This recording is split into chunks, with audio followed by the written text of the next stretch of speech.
후쿠시마 오염수 문제를 논의한 한일 정상회담과 관련해 유승민 전 국민의힘 의원이 마치 짜고 치는 고스톱 같았다고 비판한 데 이어 이현주 전 의원도 국민의 뜻을 대변하지 않고 일본의 국제적 민폐를 옹호한 정부가 정상이냐고 직격탄을 날리는 등 여권 내에서도 반발이 터져나왔습니다. 유승민 전 의원은 SNS를 통해 윤 대통령이 기시다 총리 앞에서 오염수 방류 계획에 찬성함을 분명히 했다면서 방류 점검 과정에 우리 전문가도 참여토록 해달라는 윤 대통령의 면피성 요청에 기시다 총리는 대답도 하지 않았다고 꼬집었습니다.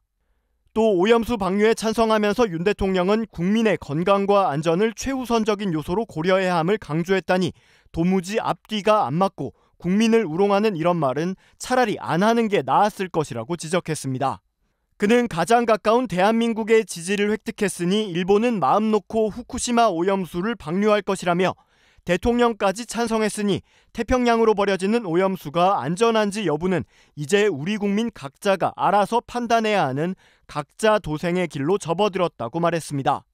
유 전 의원은 특히 후쿠시마 인근 8개 현의 수산물 수입은 국민이 안심할 때까지 금지할 것이라고 하지만 오염수 방류는 문제가 없다면서 언제까지 수산물 수입을 금지할 수 있을지 의문이라고 지적했습니다. 그는 윤 대통령이 그동안 후쿠시마 오염수 방류에 찬성하는지 반대하는지 국민 앞에 한마디도 보고하지 않았다며 국민은 들은 적이 없는데 멀리 리투아니아에서 일본 총리와 짜고 치는 고스톱처럼 찬성하는 걸 보면서 국민의 한 사람으로서 존중받지 못한 씁쓸함이 남는다고 덧붙였습니다. 이현주 전 국민의힘 의원도 윤 대통령이 국민 기대와 달리 방류 저지나 대안에 대한 설득은 전혀 하지 않고 방류를 기정사실화했다며 윤 대통령은 왜 주권자를 대변하지 않고 시종일관 일본 편에서 그들을 배려하냐고 직격탄을 날렸습니다. 이현주 전 의원은 기준치 이하의 핵 오염수라도 수십 년간 계속되는 방류로 인체나 생태계에 축적될 경우 그 누구도 안전을 장담할 수 없다며 하물며 방류로 인한 일본의 이익을 위해 우리에겐 손해만 있을 오염수 방류를 국민들에게 감내하라고 그 누구도 강요할 수 없다고 강조했습니다.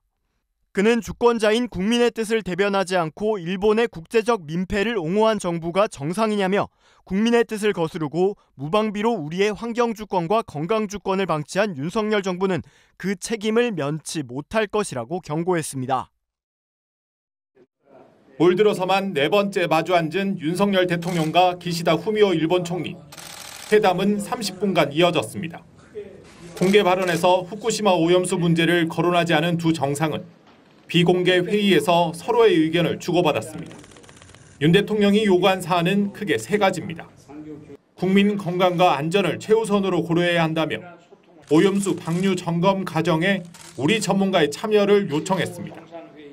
또 방류 정보를 실시간 공유하고 방사성 물질 농도가 기준치를 초과하면 방류를 중단하고 우리 측에 그 사실을 바로 알려달라고도 했습니다. 이에 기시다 총리는 IAEA 보고서를 언급하며 한국 국민의 건강과 환경에 악영향을 주는 방출은 하지 않겠다고 재차 강조했습니다. 다만 정상회담 뒤 일본 외무성이 낸 보도자료에선 윤 대통령이 요청한 우리 전문가 참여가 빠져 있어 일본 측에 명확한 답은 없었던 것으로 보입니다. 한일 두 정상은 북한의 탄도미사일 발사에 대해선 한 목소리로 규탄했습니다. 이는 지역과 세계의 평화와 안정을 위협하는 도발 행위이자 유엔 안보리 결의에 대한 명백한 위반입니다. 強く非難いたします。日米韓が緊密に連携していくことが必要です。 윤 대통령은 또 나토 정상회의 연설에서 북한의 미사일이 파리, 베를린, 런던까지 타격할 수 있는 실질적인 위협이라 규정하며 국제사회 공동 대응을 강조했습니다. 윤 대통령은 새로운 순방지인 폴란드에 도착했습니다. 이제는 우크라이나 재건 사업을 포함해 경제 협력을 논의합니다. 폴란드 바르샤바에서 MBC 뉴스 김민찬입니다.